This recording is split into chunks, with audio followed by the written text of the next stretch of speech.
tomto dodatku sa pozrieme na limitu funkcie, konkrétne tento tu príklad, typický príklad, ktorý bude na miniteste. A budeme chcieť spočítať aj definičný obor, limity v krajných bodoch a priesečníky s osami. Čiže začneme definičným oborom, ten je jednoduchý, máme tu vlastne podmienku z menovateľa.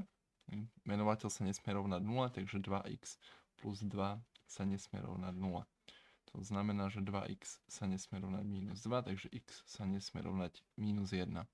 Z toho dostávam definičný obor, čiže definičný obor funkcie f bude, mohol by som ho napísať v tvare, že to je r bez minus jednotky, ale lepšie si ho napísať v tvare, že to je od minus nekonečna po minus 1, zjednotenie minus 1 do nekonečna, pretože tu vidím všetky krajné body definičného oboru.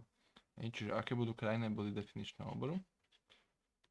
Krajné body df, tak budú to body minus nekonečno, minus 1, ale tu je dôležité, že minus 1 zľava, tento interval ide zľava zo záporných čísel, takže toto je minus 1 minus.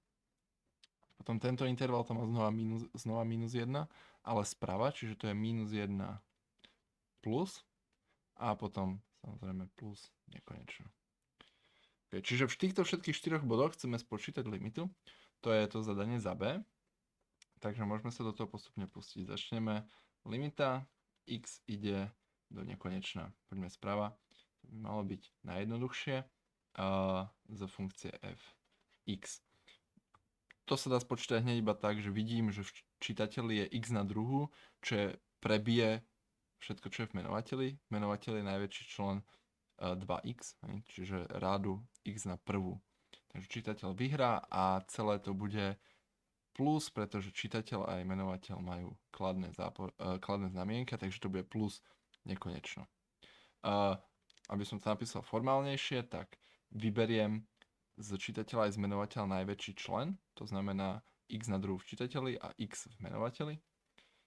Takže po vybratí, ešte to musím vždy napísať limita, x ide do nekonečna. Po vybratí v čitateľi teda zostane 1 plus 4 krát 1 lomeno x minus 5 krát 1 lomeno x na druhu. Čiže sa dá overiť, ak by som tam naspäť roznásobil tú zatvorku, tak dostane presne ten čitateľ. A v menovateľu vyberiem x, tu zostane 2 plus 2 krát 1 lomeno x. Teraz, ak aplikujem limitu, tak veľa z týchto členov pôjde do nuly, toto pôjde do nuly, toto pôjde do nuly, pretože delím xom, keď delím nekonečnom, dostávam 0. Toto pôjde do nuly, čo mi tu zostane, je limita x idúce do nekonečna samozrejme ešte tu sa pokráti, x na druhu s xom, čiže zostane x v čitateľi a hore zostane jednotka a dole zostane dvojka. Ale toto je vlastne kladné číslo, 1 polovica a x ide do nekonečna, takže výsledok tohto bude plus nekonečno. Čiže funkcia ide pre x idúce do nekonečna, jej výsledok ide tiež do nekonečna. Môžeme to isté urobiť, keď to pôjde do minus nekonečna. Čiže úplne bod naľavo, tento tu. fx. Tu na celý tento výpočet prebehne úplne rovnako. To je vlastne presne ten istý trik, ako sme robili pri limite postupnosti.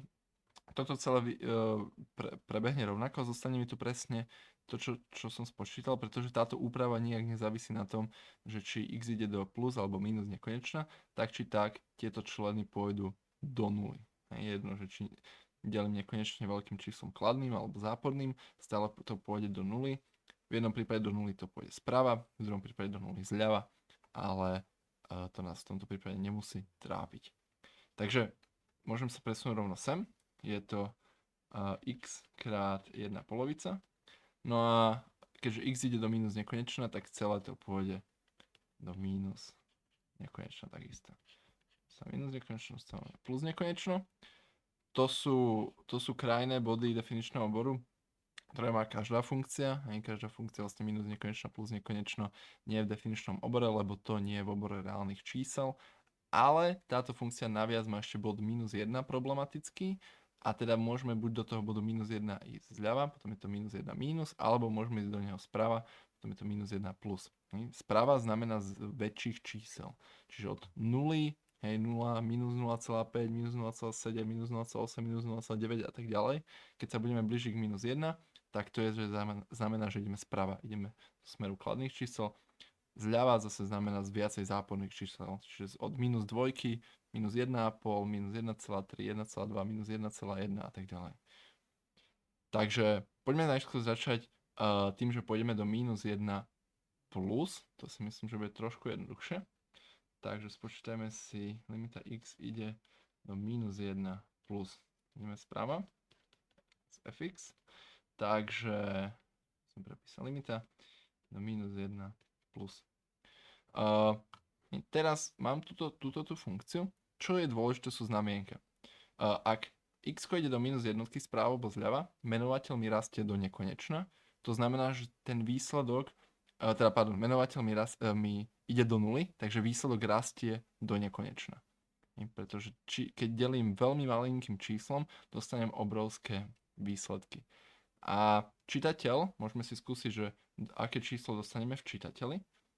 Ak sem dosadím minus 1, tak po dosadení minus 1, tu bude minus 1 na druhú, minus 1 celé na druhú, plus 4 krát minus 1, minus 5. Mal byť čitateľ.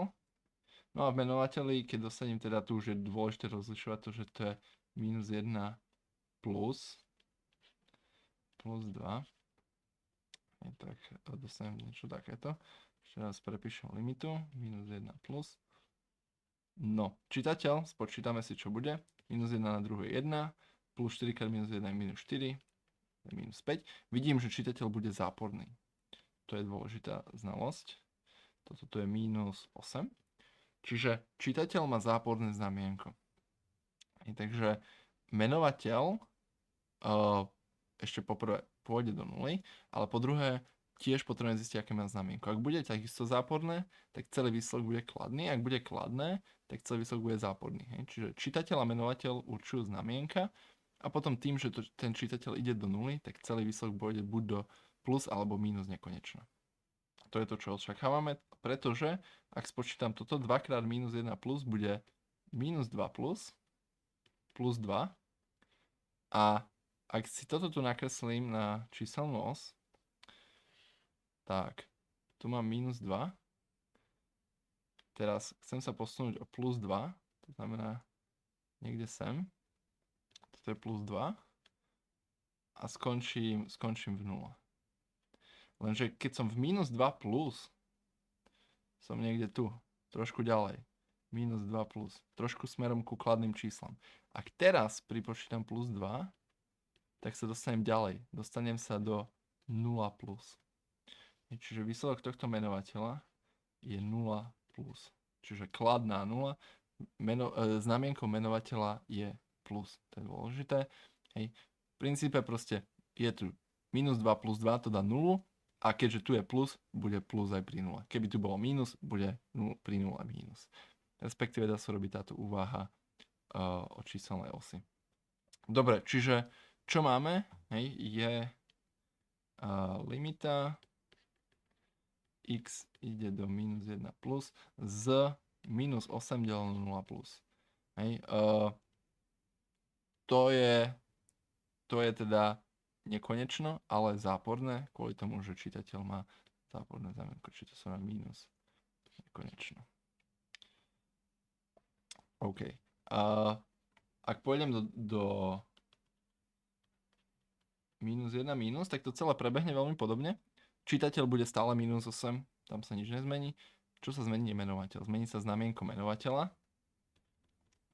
Hej, ak sa na to pozriem, čo tu dostanem, bude minus 2 minus plus 2. Čitateľ je stále minus 8. No a minus 2 minus plus 2, kde bude na číselnej osi, bude to trošku naľavo od minus 2. Minus 2 minus. Ak sa posuniem o plus 2, skončím tu. Skončím trošku pred nulou. Toto je plus 2. Takže skončím v 0 minus. Takže toto tu bude 0 minus. Takže čo dostanem je minus 8 deleno 0 minus. Čitateľ aj menovateľ sú záporné, je to teda minus deleno minus, to dá plus. Je to podobné ako minus krát minus dáva plus. Takže toto bude plus nekonečno. OK. Ak by som to chcel nakresliť, alebo ak by som si len chcel uvedomiť, že vlastne čo tie nekonečné znamenajú, tak môžem si urobiť tabuľku, ako sme si robili tabuľku. Čiže tu mám x a tu budem mať fx, čiže výsledok tej funkcie, respektíve ako limita, kam tá funkcia smeruje, ale to je v podstate jej funkčná hodnota, ale v nejakom limitnom zmysle. Čiže ak mám x minus nekonečno, je úplne vľavo, dostanem výsledok funkcie minus nekonečno. Výsledok limity. Ak mám x a ďalšie, čo je v poradí, je minus 1 minus, keď by som išiel za radom z ľavej strany číselnej osy doprava, minus 1 minus, tedy to vyjde plus nekonečno, to mám tu na. Ak mám minus 1 plus, tak dostanem minus nekonečno, to je tu na. A ak mám plus nekonečno, dostanem plus nekonečno. Čiže toto je nejaká ako keby charakteristika tejto funkcie, pričom zároveň vieme, že x sa nesmie rovnať minus 1, čiže vieme, že plus asymptóta v minus 1, ktorá je vlastne jasná z toho, že v tej minus jednotke to ide do plus alebo minus nekonečno. Môžeme si ešte teraz rátať priesečníkmi, respektíve musíme, to je zadanie tej úlohy. A potom budeme môcť, možno, že to aj priamo nakresliť do grafu. To nie je niečo, čo od vás vyžadujem na miniteste, ako v hlavnom zadaní, ale možno sa to vyskytne v bonuse. Takže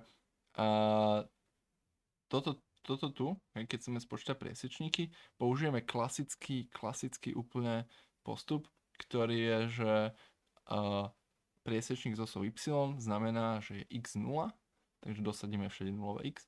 Priesečník z osou x znamená y nulové, respektíve, že toto tu, ľavá strana je 0, takže ten čítateľ musí byť 0, to budeme riešiť nejakú kvadratickú rovnicu.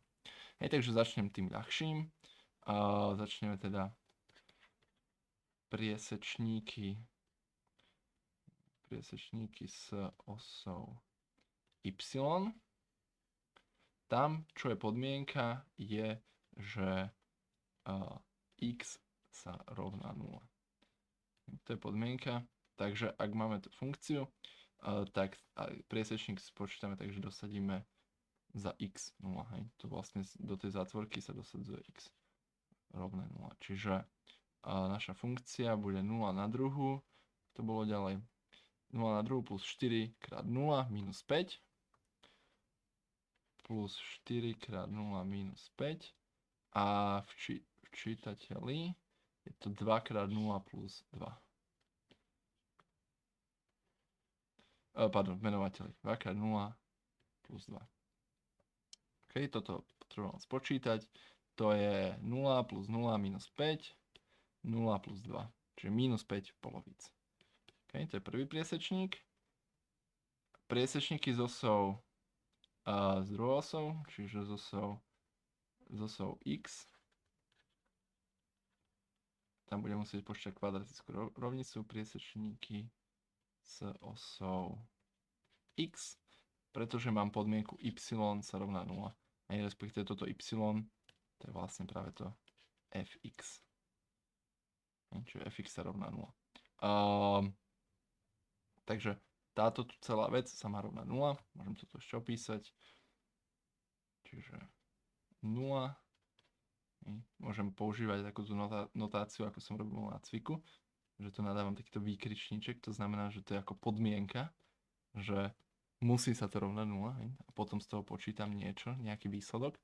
Takže 0 sa musí rovnať x na druhú plus 4 krát x minus 5 deleno 2x plus 2. No a z toho vyplýva samozrejme, že ten čítateľ sa musí rovnať 0, čiže 0 sa musí rovnať x na druhú plus 4x minus 5.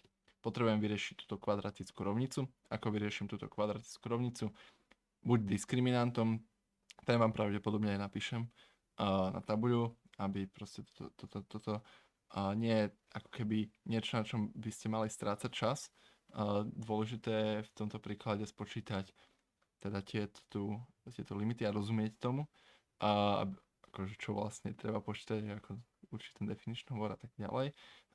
Toto už je len nejaký mechanický výpočet, ktorý už sme robili a na tom minitest bude pomerne málo času, takže toto je niečo, s čím nechcem, aby ste zbytočne strácali čas. Ja to tu spočítam mojou obľúbenou metódou, čiže úpravu na štvorec. A ak to spočítate tiež tak ma potešíte. Ale samozrejme je mi to úplne jedno. Pokojne používate diskriminant alebo vietové vzorce. Hocičo. Čiže tu nám máme x plus 2 co na druhú, to keď roznásobíme x na druhú plus 4x plus 4. Tu je plus 4, ale ja tu mám minus 5. Rozdiel je minus 9.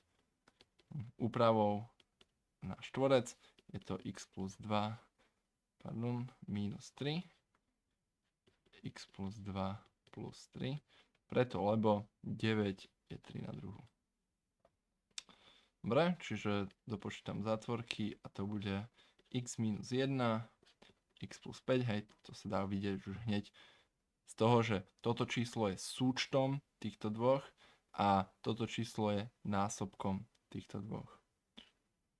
Takže riešenia, ktoré tu z toho dostanem, sú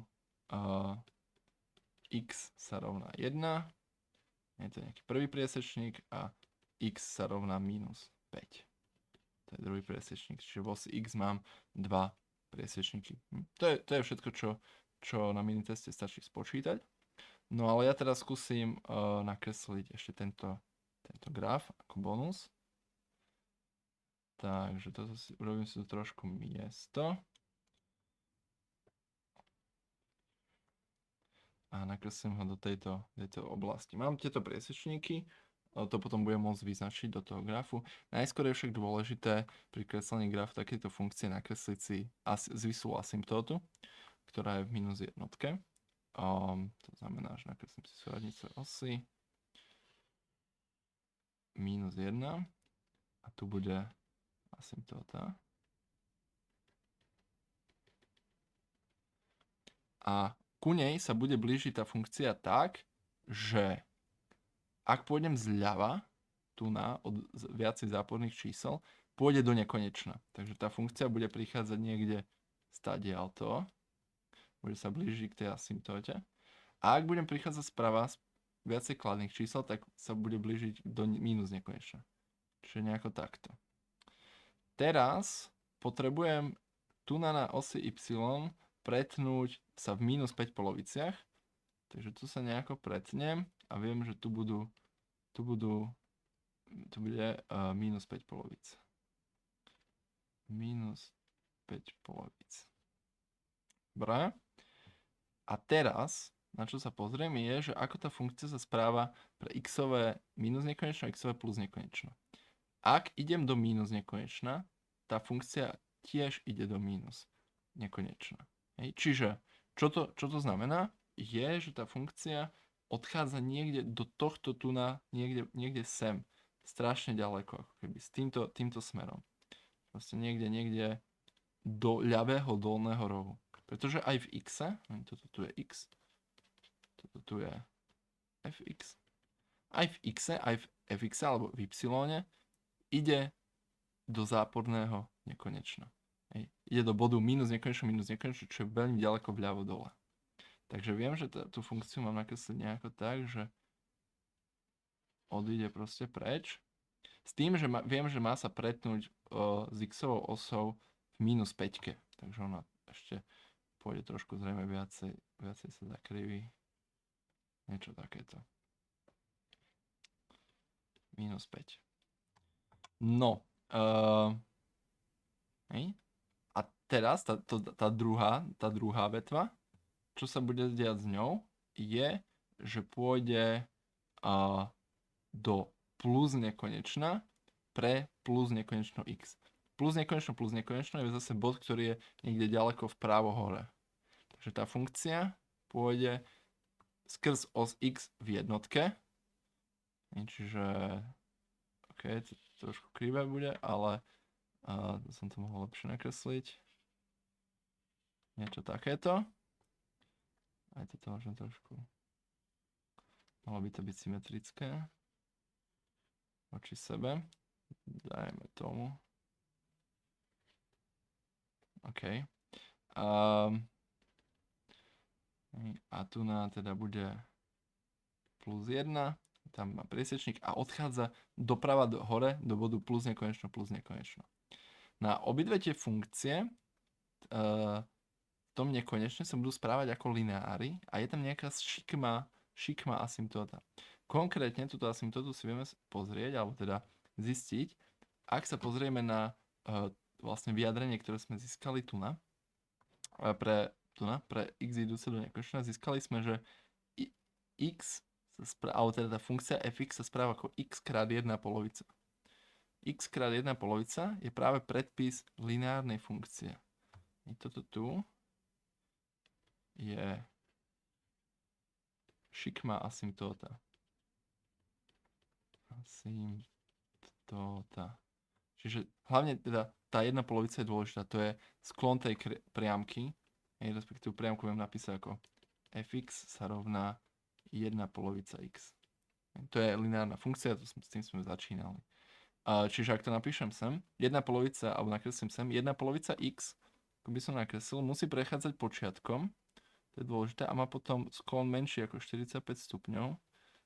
Trošku, možno, že by to malo byť ešte viacej, menej sklonené, ale dajme tomu, plus minus to vychádza. A táto žltá, eventuálne teda sa musí priblížiť k tej červenej. Tam to trošku pre názornosť takto. A tu minus 5 posuniem, ale vieme, že to má byť minus 5. Tieto obrázky nie je úplne ľahké kresliť, ale o čo mi tu ide, je, že je to podobné ako lineárne lomená funkcia, kedy som mal ale tú druhú asymptótu vodorovnú. Bola čisto vodorovná. Tuna sa tá asymptóta naklopí. Celá sa sklopí a bude mať nejaký sklon, konkrétne sklon 1 polovica. Čiže oni sa budú pretínať nie ako keby, budú sa pretínať v nejakom arbitrárnom, ako tu na bode, nebudú sa pretínať v počiatku, ani v tej minus jednotke. Táto tu asymptóta musí ísť cez počiatok. Je to ako 1 polovica krát x. Čiže takto teda bude vyzerať tá funkcia. A to je teda len pre predstavu. Tento graf ako netreba na hlavnej časti minitestu nakresliť, ale pravdepodobne to dám ako bonus. Dobre, tak to je všetko z tohto dodatku a vidíme sa v utorok, kedy na toto píšeme minitest.